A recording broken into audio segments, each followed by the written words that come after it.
La descolonización intelectual de América Latina y el Caribe como elemento fundamental previo para la construcción de la patria grande es el gran tema pendiente que tenemos. En Prensa Alternativa tengo el orgullo de presentar a Alejandro Krivitsky, hombre de letras, ha escrito un par de libros impresionantes sobre el tema, y además reportero de guerra, ha estado en la Franja de Gaza, un hombre además de una conversación exquisita. Para mí y para todo el equipo de Prensa Alternativa es un orgullo recibirte, Alejandro. Gracias por estar con nosotros. No, gracias a vos, como decimos nosotros aquí. Gracias a vos, Jota. Sos muy seguido por muchos argentinos, así que es un placer estar junto a ti. Hermano querido, descolonizar, y esto lo tomaré de este argentino viejo querido, Enrique Dussel, tanto tiempo ya viviendo ahí en México. Necesitamos... Que muchos creen que es mexicano ya. Muchos creen que es mexicano. Es mexicano. Él tiene una frase que me impactó y apenas la escuché dije, aquí hay que trabajar un mundo. Él decía, América Latina y el Caribe necesitan descolonizarse intelectualmente, pero sobre todo los intelectuales de izquierda son los que tienen que lograr esta descolonización. Por favor, impresiones sobre este tema. Jota, yo tomo unos mates mientras dialogo contigo. Hermano querido, ¿qué podría decirle yo a un argentino sino pura y vil envidia por el mate que estás tomando, hermano? Si me prohibirías tomar mate con vos, sería algo así como atentar contra los derechos humanos. Cuando esté allá, espero que me convides pues esta bebida. Pero, por favor, acá en este caso mío soy muy matero. Vos recordabas de que yo anduve por Medio Oriente y en aquella época andaba con mi termo y mi mate, tomando mate. Y allá no se sabía qué era esto, pensaban que me andaba drogando. Así que bueno. Dussel sí sabe de mate porque nació aquí en la Argentina, en una provincia que se llama Mendoza, una provincia muy bella de Argentina. Descolonizar intelectualmente la patria grande. Impresiones sobre eso. Así es. Es que, a ver, en toda la patria grande y en cada país se conformó un aparato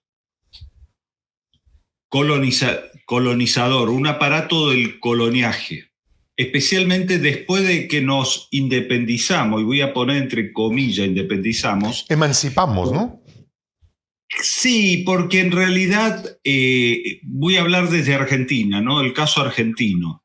El caso argentino, acá se festeja la independencia de 1816 y en realidad lo único que se hizo es terminar con el mandato de los castellanos, no de los españoles, porque no existía España. Y eso es otra cosa que nos han metido.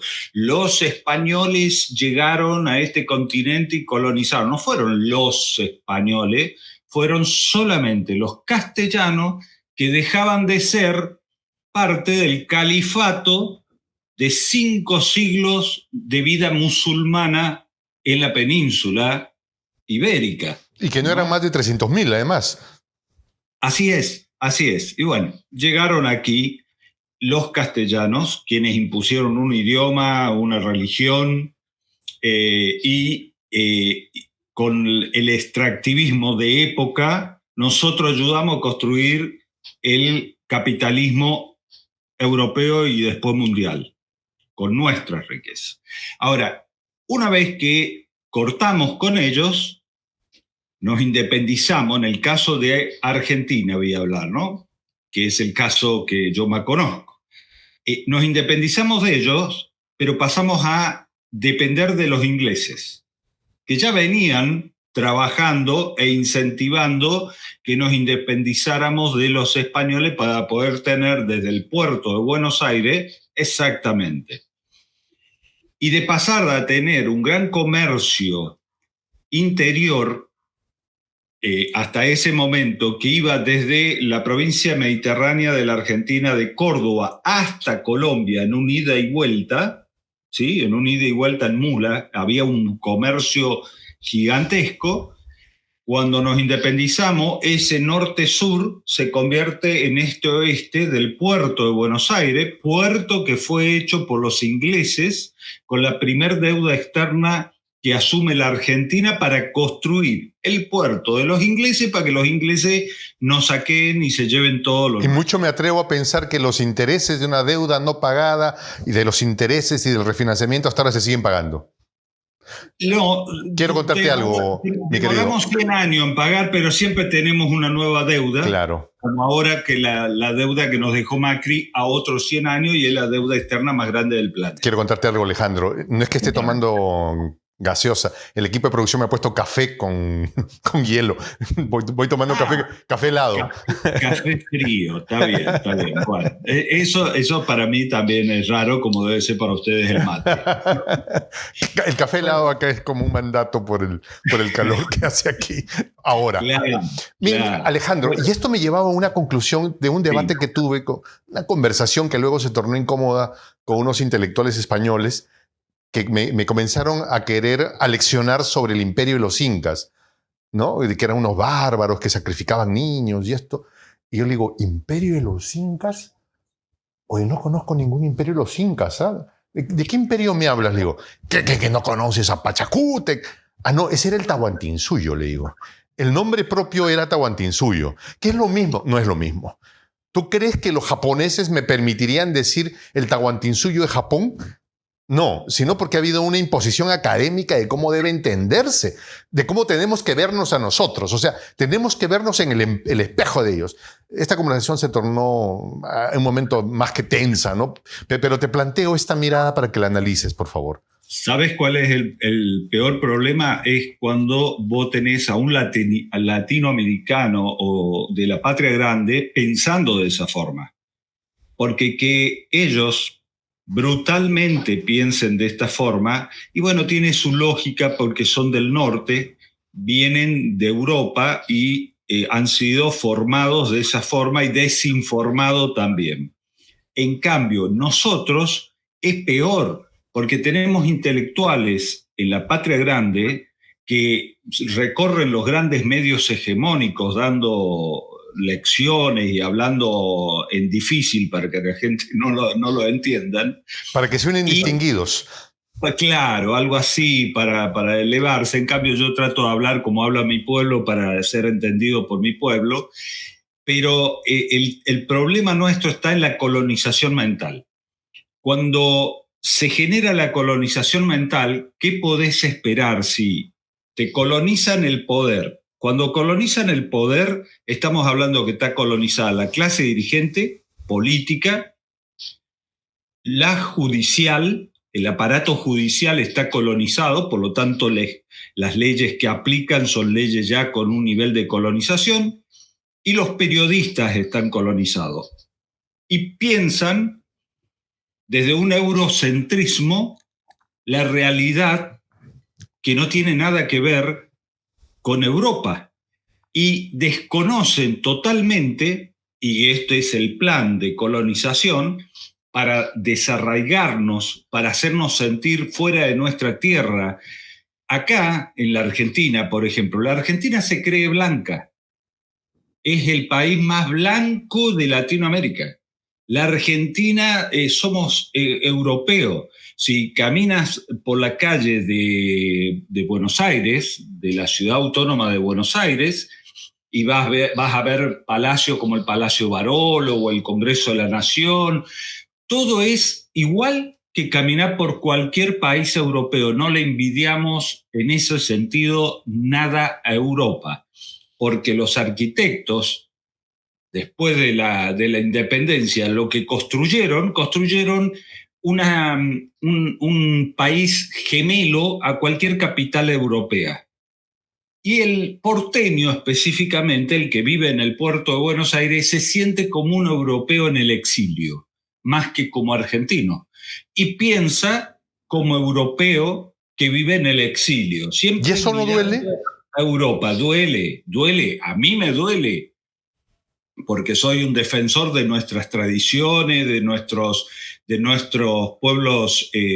Por ejemplo, el argentino promedio desconoce hasta el día de hoy, bueno, hasta la llegada de Néstor Kirchner, podríamos marcar como fecha que hubo un cambio cultural en la Argentina, que ahora estamos a punto de generar un gran retroceso. El tema de la existencia de pueblos originarios. Yo hablo desde una provincia multiétnica pluricultural donde acá se hablan 5 idiomas. ¿Cuáles? Pero no es que ustedes los peruanos lo desconocen, lo desconoce la inmensa mayoría argentina. Entonces, ¿Se habla quechua allá? Acá no, acá lo que se habla es el com, que es una etnia muy grande, la com. Se habla el guaraní, por la influencia, porque estamos pegados al Paraguay. Wichí, que es otra etnia muy, muy grande aquí. Pilagá es otra etnia, y son, en resumen, los pueblos originarios con comunidades inmensas, donde las escuelas son en esos idiomas, donde los centros de salud son en esos idiomas. Contamos con escuelas muy modernas, con centros de salud muy modernos, pero respetando la modalidad de los pueblos preexistentes, de los pueblos originarios de estas tierras. Y lógicamente el castellano, a veces muy mal hablado. Pero estamos en un tema que abarca todo, no solamente a la Argentina, que es la colonización de los dirigentes. Si vos tenés dirigentes que sus neuronas han sido colonizadas, llegado al poder, no esperes que haga patria, va a construir colonia, porque está colonizado. Y acá la alternativa es patria o colonia. No hay otra opción, no podés ir por un camino al medio. O sos patria y defendés los intereses de tu patria, de tu pueblo, los recursos naturales, o trabajás para las grandes corporaciones, para las entidades financieras globales. Y bueno, eso depende de la formación que tenés. Para eso, esta estructura, este aparato del coloniaje, ha colonizado a las clases políticas de los partidos transversalmente de izquierda a derecha, porque tenés una izquierda procolonial y una derecha, ni hablemos, neoliberal, colonialista, globalista, y también tenés colonizado el saber, que eso es fundamental, las universidades. Vos estudiás en los programas universitarios y te salen profesionales de abogados, técnicos o médicos con los saberes europeos. Nuestros saberes no existen. Y cuando existen son saberes alternativos, ¿sí? Nuestra medicina ancestral es una medicina alternativa. La medicina china es una medicina alternativa. ¿Por qué? Y te dicen porque no está dentro de la universidad. Y lógico, no está dentro de la universidad porque le copiamos la universidad a los europeos.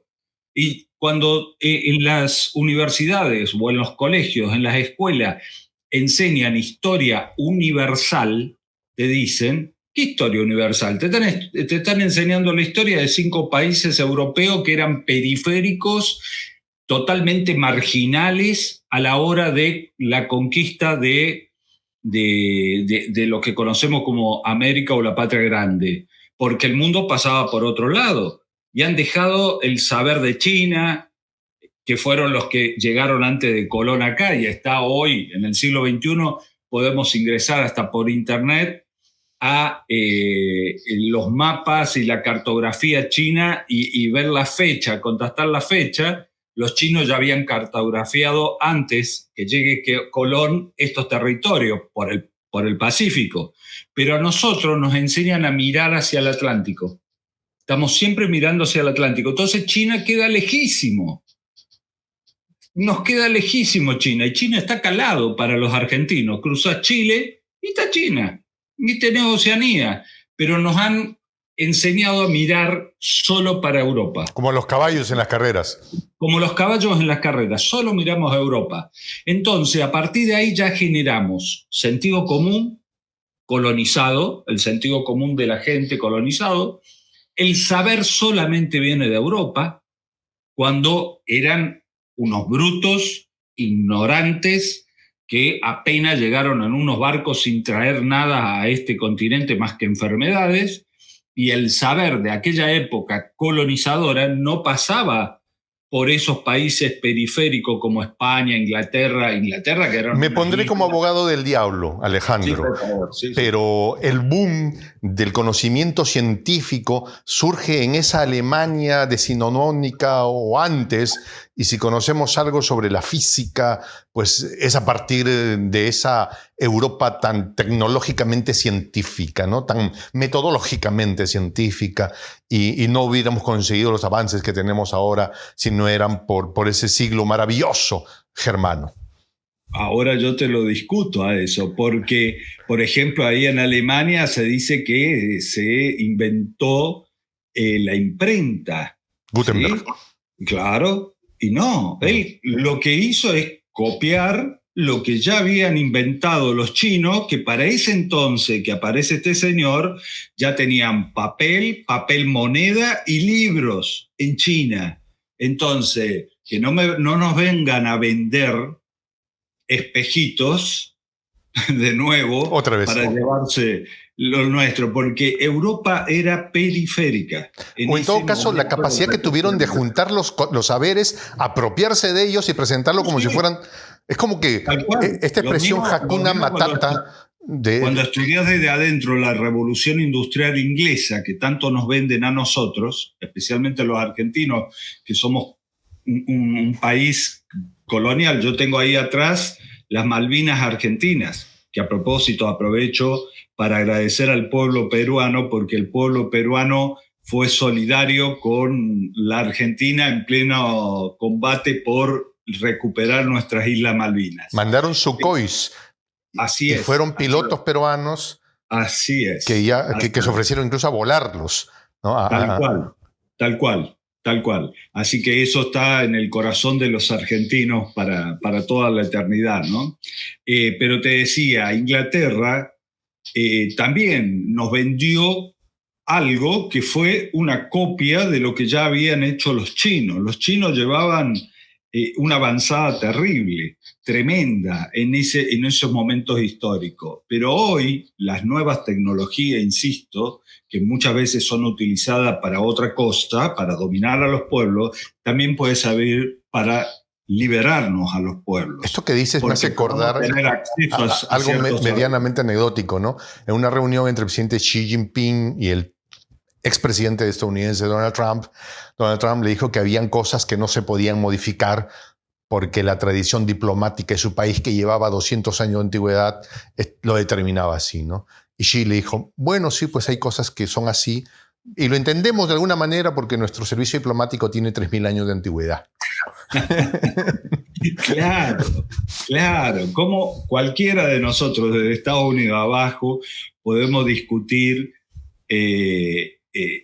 la antigüedad de los chinos, los indios, los pueblos semitas, el pueblo musulmán.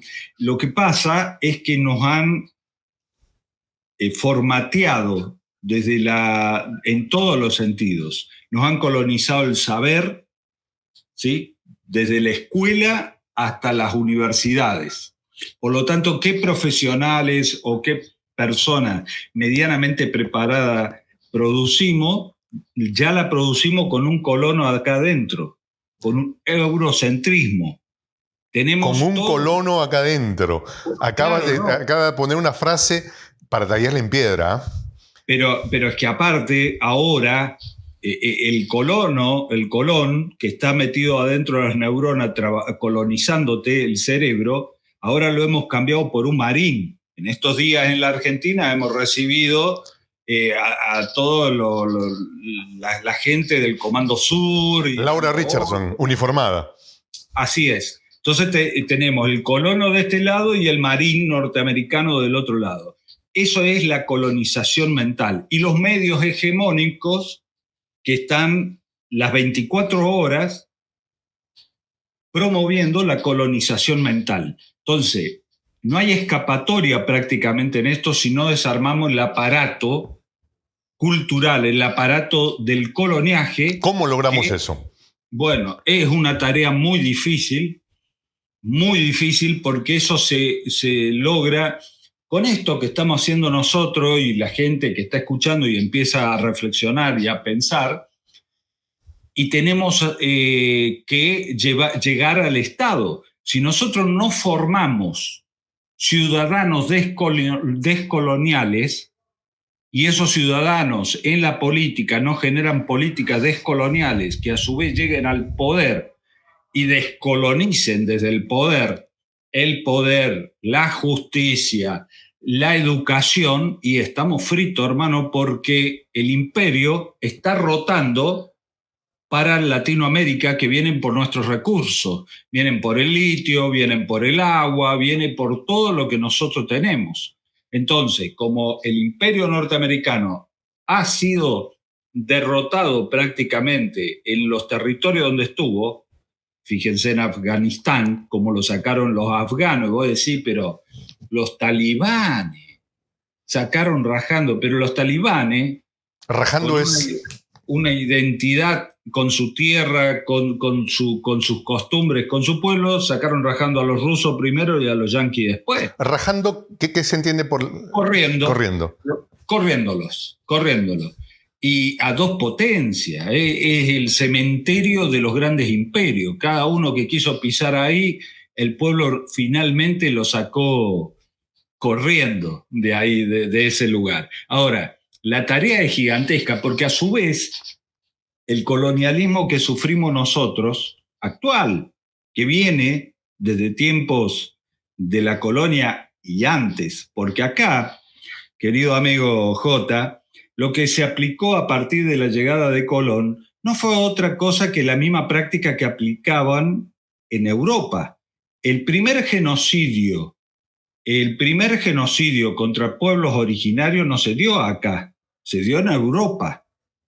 ¿Por qué? Porque cuando Roma convierte a la religión cristiana de Cristo en otra religión y la convierte en religión del poder, no de liberación como la planteaba Jesús, sino de poder, y sale a conquistar Europa, a todo aquel otro pueblo que no se someta a su cultura, a su poder y a su religión, lo destruía, lo aniquilaban. Y así llegaron a la propia España, que era un país multiétnico, pluricultural, con muchas lenguas. Sin embargo, hoy creemos que España solamente habla español y tenemos la resistencia de Países Vascos, de los catalanes. Eso sobrevive y nos demuestra que España era otra España. Entonces, al judío, al musulmán, al otro que no pensaba igual, que no hablaba el mismo idioma, no tenía la misma religión, los quemaban vivos. O te convertís o morís. ¿Sí? Y eso mismo trajeron para acá, con la diferencia que acá a su vez se sumó otro factor: o te convertís o te morís o te esclavizamos. Y empezó a constituirse una jerarquía de poder racial. La jerarquía de poder racial donde el blanco europeo, llegado a esta tierra, domina. Después viene otra clase, que es la clase originaria, los pueblos originarios, que se discutió cientos de años después de la conquista si eran seres humanos o no, o semianimales, y se llegó a la conclusión que eran semianimales, que tenían un alma divina y un alma animal. Pagana. Y entonces, bueno, tenían que hacer trabajo de animales y había que conservarlos como animales. Se les daba de comer para hacer el laburo, para trabajar. Acá hay un debate que me parece interesante, Alejandro, y es en mi propia experiencia, porque me toca a través de este mundo maravilloso del Internet hablar con mucha gente, y siempre toca hablar incluso con intelectuales de izquierda de España, ¿no? Y les planteo mi mirada y me dicen: oye, pero tú, ¿qué puedes decir? O sea, tú reclámale a tus antepasados, porque los míos se quedaron acá, los que fueron allá fueron los tuyos, y además tú te apellidas del Castillo. O sea, ¿qué más puedes pedir? O sea, entonces le digo, a ver, necesitamos entender esto. Y haciendo referencia a lo que tú dices, ¿no? Cuando en Castilla se comenzó a exterminar a los moros de entonces, si tú te llamabas, no sé si Ahmed Ben Hassan, no podías utilizar el patronímico, pues, de Pedro a Pérez, ¿no? Entonces era, porque Ahmed Hasida no hubiera sonado bien, ¿no? Entonces era, ¿de dónde vienes? Si eras cocinero o bibliotecario, ¿pero dónde vives? En el castillo. Del castillo, porque trabajabas en el castillo, eras un obrero o alguien que trabajaba ahí. Y es más, en tierras peruanas este apellido tiene un movimiento interesante, porque si tú pertenecías a una comunidad que se llamaba Hatunguasi, ¿qué cosa quiere decir? Casa Grande, entonces los españoles nos obligaron a dejar nuestros apellidos.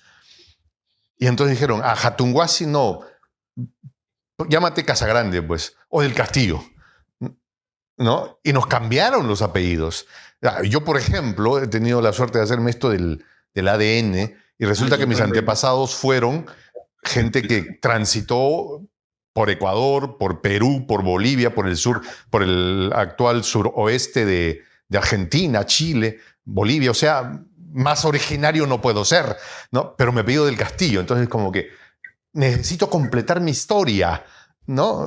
Saber quién soy. Lo que tú decías, enfrentar la colonización del ser. La colonización del ser es lo peor, porque imagínate, se practicó primero, insisto, todas estas prácticas llevadas a cabo en nuestra patria grande, se practicó primero en Europa, porque el judío que no aceptaba, el judío tenía, cuando llegaron a España, el judío sefaradí, le dijeron, bueno, o te convertís al catolicismo, o te quemamos en la hoguera, o te vas. Son las alternativas que tenés. Bueno, muchos se convirtieron al catolicismo y son lo que conocemos como marranos. Ahora, ese hombre que tenía una fe milenaria, que venía desde la Tierra Santa, que venía desde la época de Moisés, con todo un bagaje cultural y espiritual, y ver el mundo desde el espiritualismo judío en este caso, fue colonizado en su ser y se tuvo que convertir en otra cosa y pensar y sentir otros dioses, otra espiritualidad y otra cosmovisión. Y la brutalidad incluso de acompañarlo al judío en el momento en que se moría para ver si se arrepentía supuestamente de haberse convertido, ¿no? O sea, ya llegaron... O las mujeres originarias europeas que mantenían sus tradiciones ancestrales para curar, para sanar, fueron consideradas brujas y las quemaron vivas.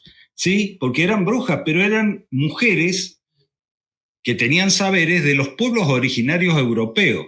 Lo mismo, la misma técnica fue empleada aquí, con la colonización del ser. Entonces, cuando te vienen y te dicen el Imperio Inca, yo quisiera saber, ¿qué hubiese pasado si hubiese sido al revés, la conquista? Si los aztecas, si los incas, si los mapuches, no sé, hubiésemos conquistado Europa, ¿cómo sería el mundo hoy? Yo estoy seguro que el mundo sería muy diferente por la cosmovisión que tenían estos pueblos en estas tierras, muy diferente a la de ellos. Yo creo que la economía no hubiese sido el sistema capitalista que devora y destroza y aniquila el planeta. Creo que hubiese sido otro tipo de economía. Probablemente la economía del AINI o del tequio de Oaxaca en México, ¿no? Que es el de la colaboración que yo te doy ahora a ti. A eso voy. Por ejemplo, te digo, en la ciudad donde yo vivo, del mundo. Donde yo vivo, en la ciudad de donde soy originario, no donde vivo, se realiza un matrimonio que se llama el matrimonio de la palpa, pero sobre todo es en las zonas rurales, ¿sí? Y es curioso porque el matrimonio presenta unas características económicas impresionantes. O sea, se casan y va alguien y le deja el carro. Va el otro y le deja los muebles. Va el otro y le deja la refrigeradora, ¿no? Entonces le arman la casa. Entonces todo el mundo dice, uy, pero en realidad hay una lógica detrás, que es una especie de préstamo. O sea, yo te doy esto cuando tú te casas. El día en que yo me case, tú también tienes que venir y traer lo mismo.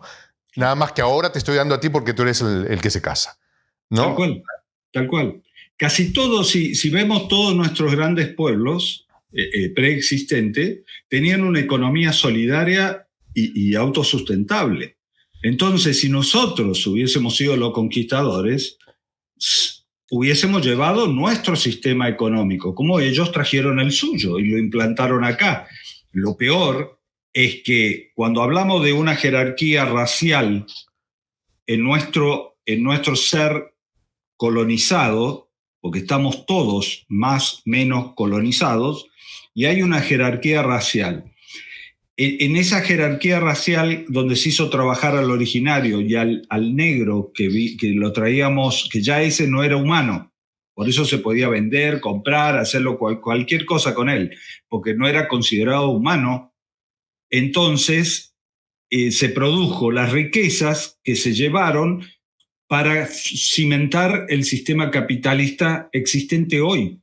Este capitalismo que destruye el planeta fue construido con los recursos que extrajeron de nuestro continente, pero cuando ellos se retiran, ya sea por nuestros propios pueblos que se empiezan a liberar de esa corona española, como le llaman, quedan las oligarquías, que son los blanquitos hijos de esos españoles.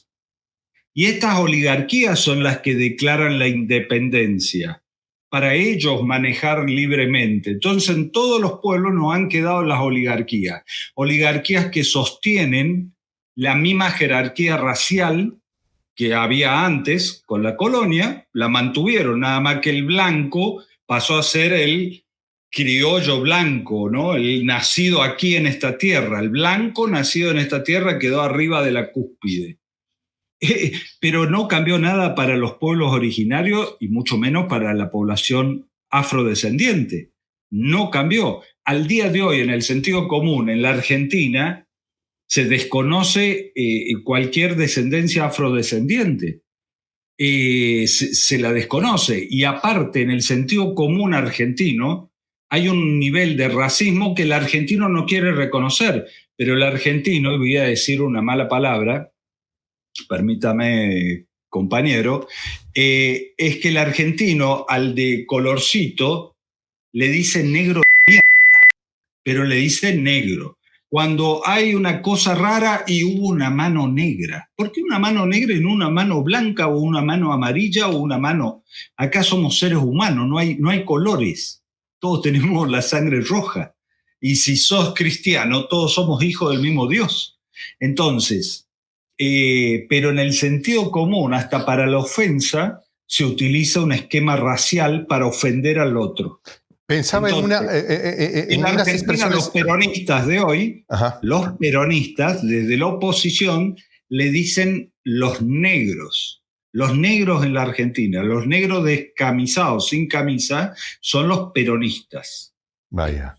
Yo pensaba en algunos comentarios que he escuchado de algunos videos tuyos que tienen que ver mucho con la realidad peruana también. O sea, al blanco le pagaban 300 pesos y al originario $1 a la semana. Claro. Y eso también pasó en el Perú. ¿Cómo es que lograron ese formateo con la cristiandad o con el ser cristiano?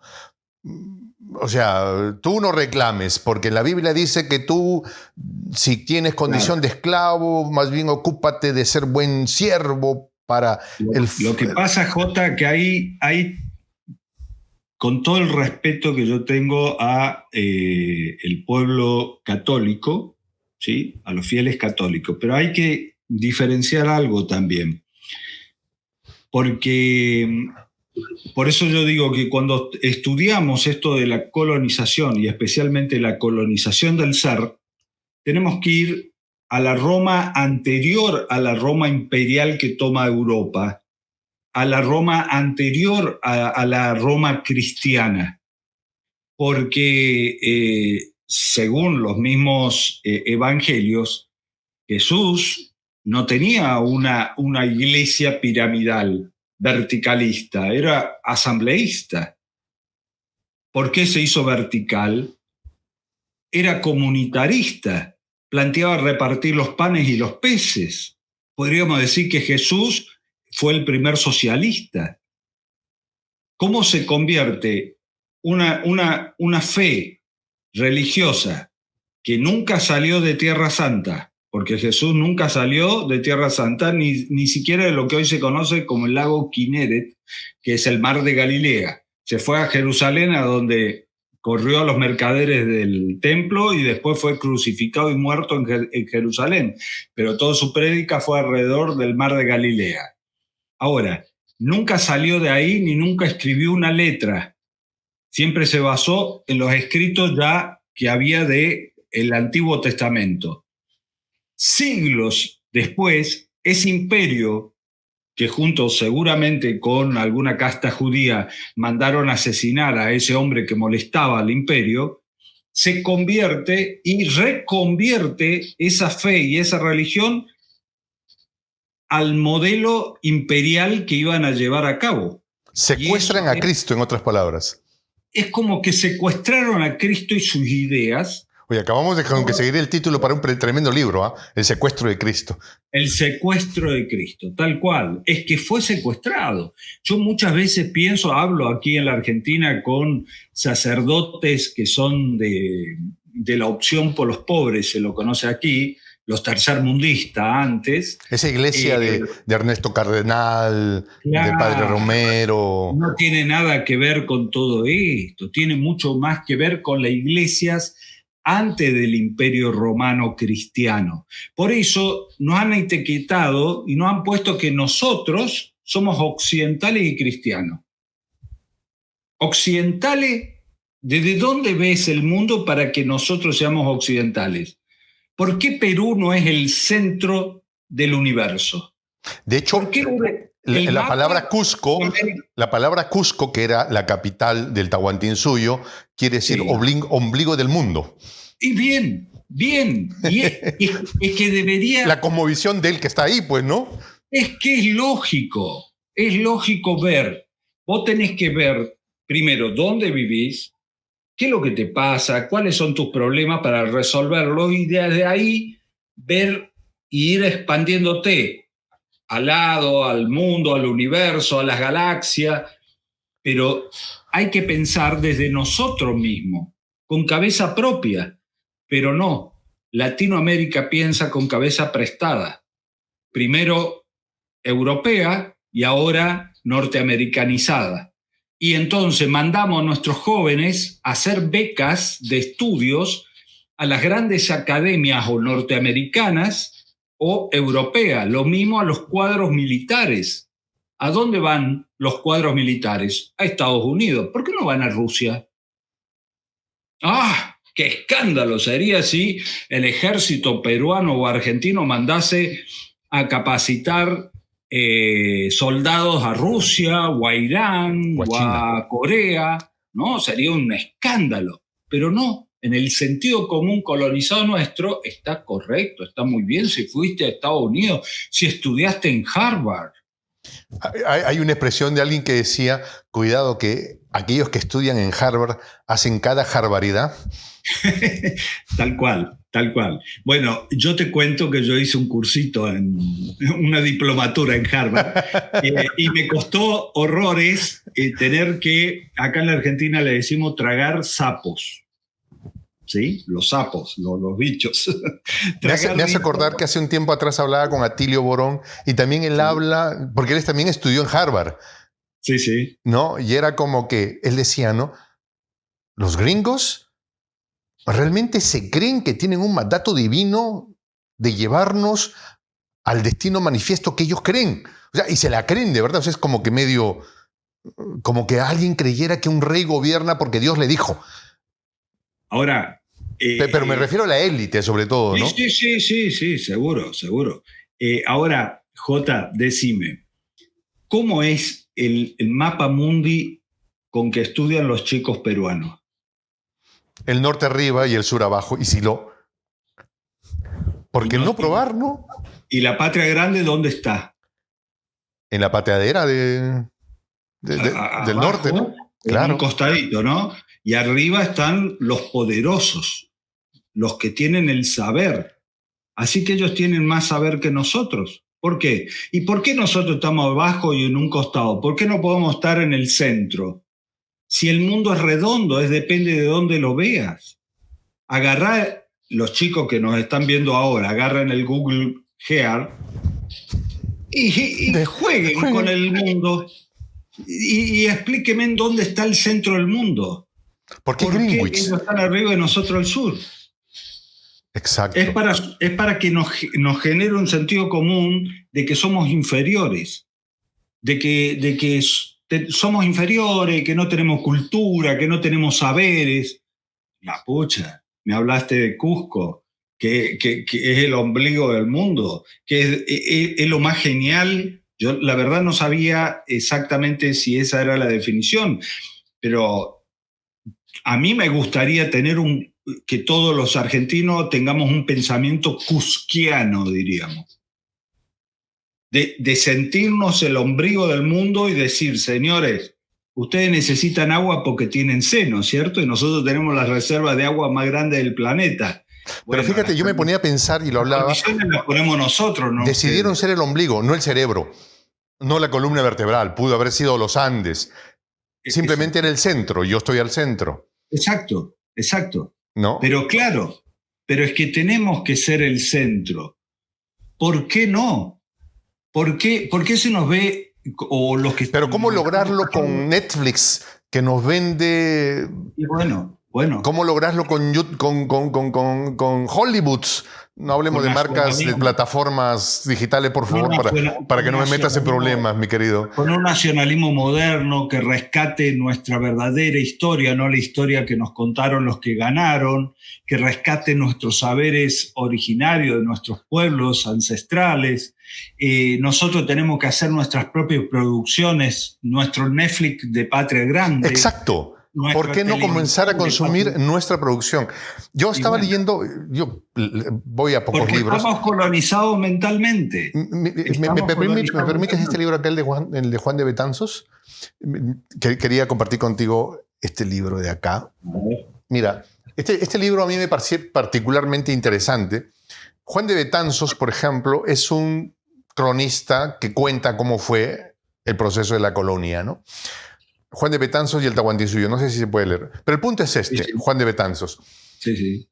A mí me parece interesante este cronista porque hay que entender, no sé qué opinas sobre esto, entender los procesos históricos, que los procesos históricos fueron narrados por quienes ganan las guerras. Entonces, Juan de Betanzos es un soldado que viene con los españoles, se casa con la que fue la primera mujer primero fue esposa de Atahualpa, luego la conquistó Pizarro, se deshace de ella y se la entrega a Juan de Betanzos. ¿Ya? O sea, tú te imaginas cuál habrá sido la vida de esta pobre mujer, ¿no? Que tuvo hijos con Atahualpa, con Pizarro y luego con Juan de Betanzos, ¿sí? Y este señor, Juan de Betanzos, escribe un informe para el primer virrey que va a llegar al Perú. Y él tiene que contar cómo fue, pues, ¿no? Entonces él no puede contar las barbaridades que hacen, pues, ¿no? Entonces él cuenta, no, pues que eran paganos, que nosotros vinimos a cristianizarlos. Pese a que Juan de Betanzos, digamos, es uno de los más que más sintonía hacen con el pueblo de los incas, ¿no? Pero hay algo que me parece impactante, Alejandro, y te lo dejo para tu análisis, ¿no? Me gustaría tener tu opinión sobre esto, ¿no? Por ejemplo, a los peruanos nos contaron que éramos un pueblo ágrafo, ¿no? Que los incas no sabían escribir. Pero resulta que Juan de Betanzos narra la existencia de unos quipus en los que se ponían historias, poemas, biografías y esto, ¿no? Y que luego, ahora me doy cuenta que en Harvard precisamente hay un investigador que ha encontrado que en esos textos hay información no necesariamente numérica, sino historias, cuentos, relatos, y que fueron prohibidos 2 siglos después de la colonia. ¿Por qué? Porque resulta que el Quipu Camayoc, que era el estadista del negocio del asunto llevaba ciertos datos que no coincidían con los libros contables de los españoles. Entonces, si salía un barco lleno de plata, el otro decía, oye, pero acá mi equipo dice que salieron 2. Ah, no, yo tengo prohibido. ¿Ah? Extirpación de las idolatrías, ¿no? Entonces, es que hay quienes me dicen, ¿no? ¿Para qué ya estudias? Hablen, que la gente deba hablar inglés, que aprendan computación. ¿Para qué estudiar la historia del Perú? No, yo creo que sí, porque es importante saber esto. No sé qué opinas tú. Pero totalmente. No, me quedé pensando en que el peruano o el inca no sabía leer. Y yo pregunto, ¿los que vinieron en los barcos sabían leer? Claro. En ese momento histórico, ¿el promedio de españoles sabían leer? Los números que utilizaban, ¿quién los inventó? Hasta los números que utilizamos hoy nosotros, el planeta, fueron inventados siglos antes de la conquista por los musulmanes. ¿De qué están hablando? Entonces, y casi todos los pueblos tenían tradiciones orales. Y a lo sumo, bueno, acá nosotros tenemos pinturas rupestres, pinturas en cueva, eso también es comunicación, al igual que los egipcios, ¿sí? Y la forma de comunicar pintando las piedras. Pero nos están tratando desde siempre, porque nos necesitan deprimidos, débiles, nos necesitan con la estima baja para poder dominarnos. Entonces, ¿para qué vas a estudiar historia? Como si no tuvieran una de las más ricas historias de la patria grande, los peruanos. Pero por Dios, esto que yo tengo acá en la Argentina le llaman guardapampa, ¿no? Guardapampa. Si te pones a ver de qué se trata, es del Imperio Inca. Estas son las camisas que yo uso acá con la bandera argentina. Ah, sí, es como una mantita del Tahuantinsuyo. Tal cual, tal cual. Entonces, ¿Cómo se llama? Guardapampa se le dice acá en la Argentina. Guardapampa. Voy a coordinar contigo para que me mandes un par de guardapampas. ¿Ah? Bueno. Y tenemos una riqueza cultural diversa, hermosa, fabulosa, porque a su vez llegó Jota con su familia originaria que llegó en un barco de España, y llegó Krivitsky de Ucrania, y todos nos juntamos acá. Entonces, hoy la identidad nuestra es una de las identidades más ricas del planeta, y debemos consolidarla y debemos quererla y apreciarla como es tal cual. Pero acá tengo algo que quería que me des tu reflexión sobre esto. Si hay un pueblo en el mundo capaz de entender a cualquier pueblo de cualquier parte del planeta, somos los que estamos en la patria grande. Porque aquí habemos africanos, habemos chinos, habemos blancos de todas las gamas y colores. O sea, si alguien sabría entenderse con alguien del sur del África, seríamos nosotros. Totalmente. Pero aparte, no solamente entendernos, sino también entender a los pueblos sufrientes del mundo. Porque cuando se dice holocausto, el holocausto judío, o a lo sumo se llega al holocausto armenio. ¿Cómo? En la Argentina no han quedado pueblos originarios por un holocausto originario. En el resto de América Latina hay mayor población originaria, pero la Argentina la barrieron, y afrodescendiente no quedó ninguno. Entonces, ¿de qué estamos hablando? O sea, estos ya no están ni siquiera para reclamar. Claro, no pueden reclamar nada porque no están. Como los taínos en el Caribe, que ya no queda ni uno. Acá hubo una conquista de todo lo que se conoce como la Patagonia, ¿sí? Todo lo que es el sur argentino, desde el gobierno nacional, muchos años atrás, después de la independencia, se llamó la conquista del desierto. Y no era desierto, era desierto de blancos. Desierto estaba lleno de pueblos originarios, entre ellos pueblos mapuches, aniquilados todos. todos aniquilados. Y esas tierras pasaron a ser de las oligarquías blancas, criollas. Y esos son los latifundistas de la Argentina, que hoy vendieron sus tierras a corporaciones extranjeras inglesas en paralelo a las Islas Malvinas. O sea que tenemos todo el sur argentino extranjerizado en manos extranjeras. Y el norte argentino, donde yo vivo, donde sobrevivieron pueblos originarios, empobrecidos, sistemáticamente empobrecidos. Y ahora vienen por nosotros porque se sigue descubriendo minas de litio. Ahora, pero la clave fundamental para la liberación de nuestros pueblos es que no hay liberación sin descolonización. Exacto. Ahora, hay un tema que yo no puedo evitar sabiendo que tú eres de origen ucraniano. Hace tiempo, un periodista ucraniano... Pero un terrible origen ucraniano, mucho más profundo de lo que vos pensás. A ver, ahí profundizas tú en lo que me vayas a decir, por favor. Dale, ¿sí? Dale. Sino escuchaba a un periodista ucraniano que decía, hace 25 años era impensable, era de locos pensar en una guerra entre rusos y ucranianos. Porque nosotros en la escuela estudiábamos ruso y en Rusia se estudiaba literatura ucraniana. Y mi cuñado era ucraniano, ruso, ucraniano, éramos familia, o sea, jamás se nos ocurrió que pudiera pasar una tragedia de esta magnitud.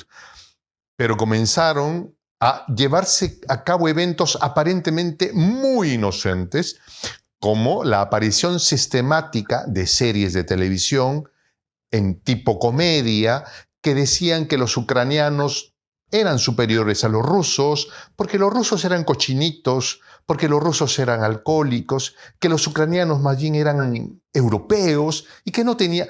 Y a modo de comedia, a modo de formato ligero, fueron metiéndole eso a la cabeza a una generación que luego la asumió como tal y que quebraron la familia. O sea, porque el papá vivió en el tiempo de la Unión Soviética y ahora tiene a la hija que quiere vivir en París. No, pero si te vas a París te encuentras con los chalecos amarillos. Esa es otra historia. Impresiones sobre esto, siendo un hombre con una historia más allá de ser simplemente ucraniano. Sí, es atrapante también estudiar la historia de esa región porque Rusia nace en Kiev. Exacto. La Kiev de Rusia, ¿no? De ahí sale Rusia, de Kiev. La capital de lo que hoy conocemos como Rusia era Kiev. Después todo ese territorio tuvo toda una serie de transformación, de migraciones, de migrantes. Entre esos migrantes llegó mi familia. Mi familia es una familia, yo digo que mi apellido es ucraniano porque vinieron de Ucrania, pero a su vez era una familia judía y que sufrieron los pogroms. Y mi bisabuelo contaba que un día se levantaba y era polaco, otro día se levantaba era ruso, y otro día se levantaba y era ucraniano. Estaba en el límite su pueblito de tomas permanentes de conflictos de esa tierra. Entonces tenían todos los días una bandera diferente. De ahí viene mi familia. Yo me hice un ADN como vos, un ADN étnico. Yo te envidio porque yo soy muy argentino y muy de la patria grande. Me siento muy identificado con mi tierra, con mis tradiciones, con mi cultura, con las culturas, con esta diversidad hermosa que tenemos en la patria grande, pero es bellísima, a la cual yo defiendo con pasión, y a pesar de que mi ADN da que soy 100% en ADN europeo. Sí, en uno de estos sitios para buscar familia, yo me metí para buscar a ver si tenía familia, porque no hay muchos Kriviskis. Vas a encontrar a este y 5 más, nada más. No quedó a nada. Si no murió en el Holodomor, que fue un holocausto ucraniano ocasionado por Stalin, que dejó morir a muchos cuando tomó Ucrania para convertirla a Ucrania en campos de producción, y a los ucranianos no los dejaban salir de la casa y morían de hambre. Generó todo un tema que está... Triste y doloroso aún para el pueblo ucraniano. Triste y doloroso, así es. Y quiero decirte que en este conflicto entre Ucrania y Rusia, lógicamente entiendo perfectamente a Putin y defiendo la política de Putin, que está defendiendo su territorio, que está siendo rodeado por la OTAN. La OTAN es la que está en Malvinas. Ojo, porque cuando analizamos los movimientos militares, estos acuerdos de acciones conjuntas de militares con el Comando Sur o parte de la OTAN domina en América del Sur las Malvinas, que son de todos los latinoamericanos. Las Malvinas no son solamente Argentina, es territorio de la patria grande. Y necesitamos que eso se haga carne de que las Malvinas son territorio de la patria grande, y desde ahí se controla el paso bioceánico de un océano al otro, y la Antártida, que va a estar pronta en pocos años en discusión, las soberanías de las Antártidas. Entonces ya tenemos un enclave en el sur de la OTAN en Malvinas, y es la OTAN, no es solamente los ingleses, es la OTAN. Entonces, son cuestiones que tenemos que ponerlas en la agenda pública y en el debate. Pero insisto, no hay posibilidad de liberación concreta que dure sin descolonizar la mente. Mientras nosotros sigamos teniendo políticos, periodistas, economistas, los economistas neoliberales, que se han comprado el librito inglés que inventaron los ingleses solamente para aquellos que iban a ser colonizados del neoliberalismo. Eso, ellos, ¿cómo construyeron los ingleses su Estado? Con proteccionismo, con un proteccionismo estatal terrible. Claro. Pero le plantearon a las colonias el libre mercado, y lógico, necesitaban la liberación de los mercados. Sí, pero son uno vivo, pues. No, tú tienes que ser competitivo, Y cuando Huawei les gana, no. Ahí no se puede, ahí no se puede. ¿No? Claro, entonces es una cosa bárbara. Algo trágico que nos está pasando en estos momentos en la Patria Grande y en el sur de la Patria Grande. Tenemos un río fluvial que es por donde se desangra la Patria Grande, que es el río Paraguay, que viene de Brasil, pasa por Paraguay y Argentina, y se convierte en el Paraná y sale en lo que se conoce en la zona de Buenos Aires y Montevideo, entre Uruguay y Argentina, como el Río de la Plata. Por ahí pasan todos los buques con las riquezas argentinas. Ese río gigantesco, el único río gigante fluvial de transporte de carga gigantesca de contenedores con riquezas, se le llama la hidrovía. Fue privatizado, está en manos de los belgas y los ingleses, y vos te imaginás el Mississippi de los Estados Unidos privatizado a los rusos por los peruanos. o por ejemplo, ¿por qué no imaginar, digamos? ¿Por qué nosotros no podríamos manejar? ¿Por qué no pensarlo? Alejandro, tengo que comprometerte para que nos acompañes en otro momento. Yo sé de los tiempos tuyos que son muy complicados, pero un hombre de la calidad y de la sabiduría tuya, espero sea un tiempo en la agenda tuya para que nos puedas acompañar. Pero sí. Hermano, quiero agradecerte. Aparte, aprendemos juntos. Solo acordarme mucho de las Malvinas, ahora me viene a la memoria, creo no tener la autorización de mencionar el nombre de este oficial de la Fuerza Aérea, que fue uno de los que viajó llevando los Sukhoi. Tal cual. Y me emociono al contarlo, porque este hombre viejo ya se emocionaba cuando me narraba que ellos pintaron los Sukhoi, que los habían recibido recién, y los pintaron con bandera argentina. Para llevarlos, ¿no? Así y dice que llegaron y pusieron las naves ahí y se cuadraron al comandante argentino y se sacaron Eso es para otro programa. Sí, Eso se sacaron la bandera y le dijeron, nos ponemos la bandera argentina y volamos los aviones. Y el comandante le dijo, no, eso no, porque sería como agrandar el tema, ¿no? Es un tema muy grande, para otro programa, hermano querido. Alejandro, un abrazo inmenso para ti. Un abrazo enorme, y las Malvinas son peruanas. También, de toda la patria grande. Las Malvinas son peruanas, las Malvinas son de la patria grande. Eso hay que hacerse carne, y están dominadas por la OTAN. Así que si miramos allá las luchas de la OTAN, de Rusia con Ucrania, las bases de la OTAN, acordémonos que nosotros tenemos bases de OTAN en nuestro continente. Claro que sí. Nos despedimos con esta expresión en el quechua milenario, en el quechua de los incas, Tupananchis Kama, cuya traducción al español es hasta volvernos a encontrar.